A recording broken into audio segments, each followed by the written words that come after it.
माँ, बेटा और बहू तीनों डाइनिंग टेबल पर बैठकर खाना खा रहे थे। खाना खाते खाते बेटा अपनी पत्नी से बोला, नीता, तुमने आज भी दाल रोटी बना दी। कम से कम खाना बनाने में तो आलस मत किया करो। घर में तो रहती हो, कुछ अच्छा भी तो बना सकती थी। नीता बोली, बनाने वाली तो मैं आज सूजी का हलवा थी, लेकिन सूजी आई नहीं। मैंने कल ऑर्डर करी थी।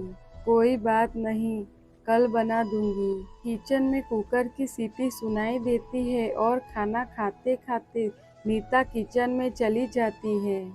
किचन से वापस आकर डाइनिंग टेबल पर बैठते हुए नीता कहती है कि आलू पकाने के लिए रखे थे, शाम को आलू की टिकिया बनाएंगी। उसकी सासू माँ यह सुनकर खुश होती हैं। राहुल बीच में बोल पड़ता है, ये अच्छा है, दोनों मजे करते हो, अपने पसंद की चीजें जो बनाकर खाते हो। तभी डोरबेल बजती है। नीता फिर से खाने की टेबल से उठकर दरवाजा खोलने के लिए चली जाती है। दरवाजे पर डिलीवरी बॉय सूजी लेकर आया होता है। पार्सल लेकर नीता फिर से डाइनिंग टेबल पर खाने बैठती है। तब माँ बेटे से कहती है कि तू दरवाजा खोल देता, बेचारी को खाना खाते समय भी सुकून नहीं है। बेटा कहता है, सॉरी माँ, मैं नहीं उठ सकता, मुझे ऑफिस जाने के लिए देर हो रही है। राहुल खाना खाकर ऑफिस की तैयारी करने के लिए अपने रूम में चला जाता है। कुछ ही सेकंडों बाद वो नीता को आवाज लगाता है, नीता, मेरी घड़ी कहाँ है, मिल नहीं रही है।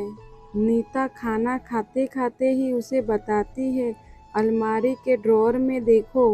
राहुल कहता है, नहीं मिल रही है नीता। फिर एक बार खाने के टेबल से उठकर उसकी तरफ जाने ही वाली होती है कि सासू माँ उसे रोक लेती है और पहले खाना खाने के लिए कहती है। सासू माँ कहती है, बच्चा नहीं है, ढूंढ लेगा वह। थोड़ी देर बाद रूम से राहुल की आवाज आती है, मिल गई।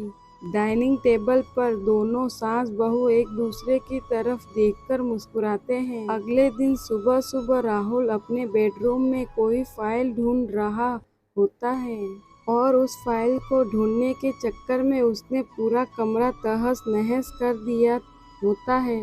राहुल बड़बड़ा रहा होता है, इस घर में कभी कोई चीज अपने ठिकाने पर मिलती ही नहीं है। इस औरत को भी कोई काम नहीं है, इसीलिए हर चीज इधर की उधर करते रहती है। नीता अपने कमरे में आकर कमरे का बुरा हाल देखती है तो राहुल से पूछती है कि क्या कर रहे हो राहुल। राहुल कहता है, वह फाइल कहाँ है जो मैंने तुम्हें परसों दी थी। नीता तुरंत वह फाइल निकाल कर राहुल के हाथों में थमा देती है और उससे कहती है कि एक बार मुझसे पूछ लिया होता, पूरा कमरा फैला कर रख दिया है। राहुल उल्टा नीता को ही डांट देता है और कहता है, ठीक है, अगर पूरा कमरा फैला दिया है तो तुम्हें और काम भी क्या है, यही काम पूरा दिन करते बैठो।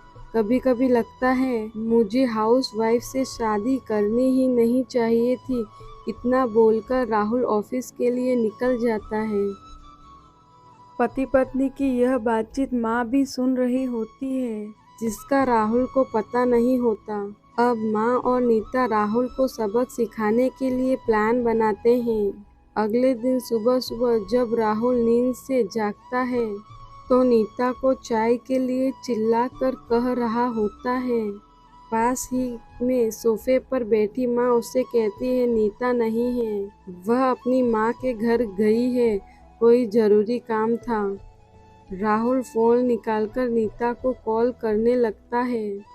तब माँ उसे रोकते हुए कहती है, फोन मत कर, माँ के घर ही तो गई है, आ जाएगी 2-3 दिन में। राहुल फोन रख देता है और माँ से कह रहा होता है कि माँ चाय। तभी माँ बोल पड़ती है, हाँ हाँ, 2 कप बनाना, मैं भी पीऊँगी। राहुल किचन की तरफ जाने लगता है चाय बनाने के लिए।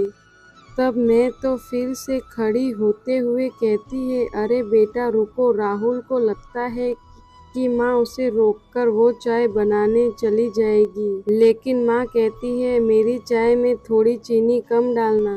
राहुल चाय बनाकर लाता है। माँ और बेटा दोनों चाय पी रहे होते हैं। तब माँ बोलती है, अच्छी बनाई है, लेकिन नीता जो चाय बनाती है उसमें तुलसी की कुछ पत्तियाँ डाल देती है, उसका स्वाद ही अलग आता है। बेटा कोई नहीं, अगली बार जब तू चाय बनाएगा तो ध्यान रखना। राहुल माँ की तरफ देखता ही रह जाता है। थोड़ी देर बाद राहुल माँ से कहता है कि माँ आज खाने में मटर पनीर। माँ फिर से राहुल की बात काटते हुए माँ कहती है, अरे वाह, आज मेरा बेटा मुझे मटर पनीर बनाकर खिलाएगा।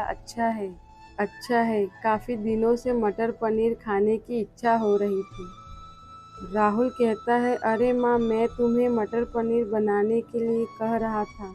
माँ कहती है, नहीं बेटा, मेरे घुटनों में बहुत दर्द रहता है, मैं इतने घंटे तक किचन में खड़ी नहीं रह सकती। राहुल अपना फ़ोन निकालकर रेस्टोरेंट से ऑर्डर करने लगता है। तब माँ उसे रोकते हुए कहती है, इस उम्र में मेरा पाचन अच्छा नहीं रहता बेटा, मुझे गैस हो जाती है, और तू मुझे बाहर का खाना खिलाना चाहते हो? तू तो अपने माँ से प्यार ही नहीं करता। राहुल ना चाहते हुए घर का खाना बनाने के लिए किचन में चला जाता है। 1 घंटे बाद खाना बन के तैयार हो जाता है। राहुल 2 थाली में खाना परोसकर माँ के पास आता है। माँ देखती है कि राहुल ने दाल रोटी बनाई है। माँ राहुल से कहती है, अरे बेटा, तू तो मटर पनीर बनाने वाला था ना? राहुल कहता है, माँ यह आसान था बनाने के लिए। माँ कहती है, नीता होती तो मुझे आज मटर पनीर बनाकर ही खिलाती। चलो कोई बात नहीं, मैं कहाँ हर दिन मटर पनीर खाती हूँ, आज भी दाल रोटी ही खा लूँगी। आ बेटा, साथ मिलकर खाते हैं। दोनों बैठकर खाना खाने लगते हैं।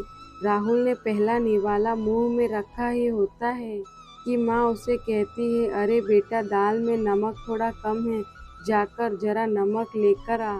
राहुल खाते खाते उठता है और किचन में जाकर नमक लेकर माँ को देता है। फिर अपना खाना खाने बैठता है। बीच में ही माँ खांसने लगती है और राहुल से कहती है, अरे बेटा, गले में अटक गया है, थोड़ा पानी लेकर आ। राहुल फिर से खाना खाते खाते उठता है और पानी लाकर माँ को देता है। इस सब से राहुल के मुंह पर परेशानी साफ देखी जा सकती है। राहुल को अब महसूस भी हो रहा होता है कि जैसा बर्ताव वह नीता के साथ करता है, उसे कितना बुरा लगता होगा। हालांकि नीता के मुंह पर कभी उसने सिकन नहीं देखी थी। माँ यही नहीं रुकती। खाना खा के हो जाने पर माँ राहुल को थालियाँ धोने के लिए कहती है। फिर माँ अपने बेड पर आराम करने लगती है। तभी राहुल को चादर ओढ़ाने के लिए कहती है। उसके बाद जब राहुल रूम से जा रहा था, तब उसे रोककर एसी कम करने के लिए कहती है। इन सब कामों से अब वह परेशान हो जाता है, लेकिन कुछ बोल नहीं पाता। अगले दिन सवेरे सवेरे राहुल खाना बनाने के लिए सब्जियां काट रहा होता है, लेकिन उसका ध्यान सब्जी पर नहीं होता। वह नीता के बारे में सोच रहा होता है और पछतावा कर रहा होता है कि वह कितना गलत था कि हाउसवाइफ का काम आसान होता है। तभी बेख्याली में उसकी उंगली कट जाती है, उससे खून बहने लगता है और वह बेसिन में अपनी उंगली धोने के लिए चला जाता है। तभी नीता उसके पास आकर हाथ में पट्टी बांधने लगती है। यानी कि नीता कभी माँ के घर गई ही नहीं थी। यह तो सास बहू के प्लान का हिस्सा था, जिससे वह राहुल से छुपकर उसी घर में रहती थी।